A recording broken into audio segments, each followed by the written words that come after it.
আজি ভেন্দি আৰু কণীৰ এটা ইউনিক ৰেচিপি আপোনালোকলৈ লৈ আহিলোঁ। বনাবলৈও সহজ আৰু খাবলৈ বহুত বেছি টেষ্টি। এয়া চাওকচোন, উতলি থকা পানীত 1 মিনিট সময় উতলাই ল'লোঁ। ঠিক 1 মিনিটেই উতলালোঁ। তাৰপিছত এনেকৈ উঠাই ভালকৈ ঠাণ্ডা কৰি ল'লোঁ।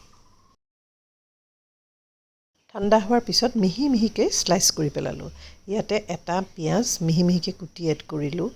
অকণমান কেঁচা জলকীয়া এড কৰিলোঁ। ধনিয়া আছে যদি ধনিয়া অকণমানো এড কৰিব পাৰে। বেলেগ এটা বাতি ল'লোঁ, তাত এগ 2টা ভাঙি ল'লোঁ।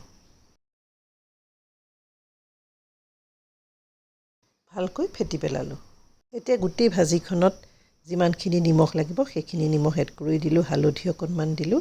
তাৰপিছত অলপ ঘুটি ভেন্দিখিনিৰ ওপৰত ঢালি দিলোঁ আৰু খুব ধুনীয়াকৈ মিক্স কৰি পেলালোঁ। টেৱাখনত তেল দি ল'লোঁ। চব্জিখিনিৰ ওপৰত 1 টেবুল স্পুন ময়দা স্প্ৰেড কৰি দিলোঁ। আপুনি যদি ভাল নাপায় তেতিয়াহ'লে আপুনি পিঠাগুড়ি অকণমানো দিব পাৰে। টেৱাখিনিত গোটেইখিনি ঢালি দিলোঁ আৰু অলপমান ফ্লেট কৰি দিলোঁ। এতিয়া ঢাকন মাৰি দিলোঁ।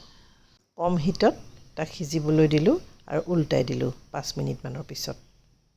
আকৌ ইটিলুটি 4 মিনিট সময় সিজিবলৈ দিলোঁ। এয়া চাওকচোন, কিমান ধুনীয়া ভেন্দি অমলেট আমাৰ ৰেডি হৈ গ'ল।